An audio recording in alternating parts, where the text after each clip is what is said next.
ang Indiana Pacers ay bumalik sa kontrol. Dahil sa halos triple-double mula kay Tyrese Haliburton, nangunguna sila ngayon sa 2025 NBA Finals 2-1 laban sa Oklahoma City Thunder. Sa Game 3 gramo sa Finals, natalo ng Pacers ang OKC 116-107 sa Los Angeles.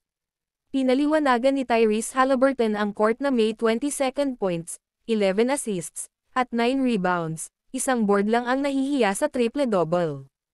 Haliburton, clip o voiceover. Napakaraming iba't ibang lalaki ang nakiisa. Si Ben Mathurin ay kahanga-hanga sa labas ng bench.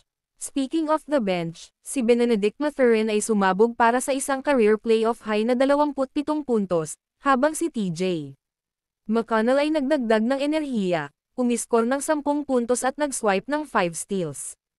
Ang napakalaking 49-18 bench scoring difference ay nagpapahina kay MVP Shai Gilgeous-Alexander, na umiskor lamang ng 3 puntos sa huling quarter.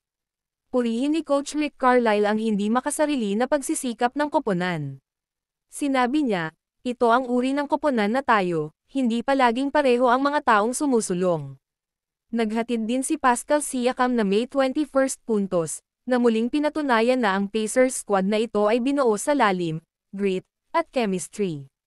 Sa Game 4 na paparating ngayong Biyernes sa Indiana, layunin ng Pacers na palakihin ang kanilang pangunguna bago bumalik sa Oklahoma City para sa Game 5 sa Lunes.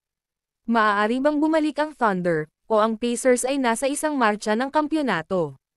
Manatiling nakatutok, smash that like button if you're hyped for Game 4. Drop your prediction in the comments, Pacers or Thunder. And don't forget to subscribe for all your 2025 NBA Finals coverage.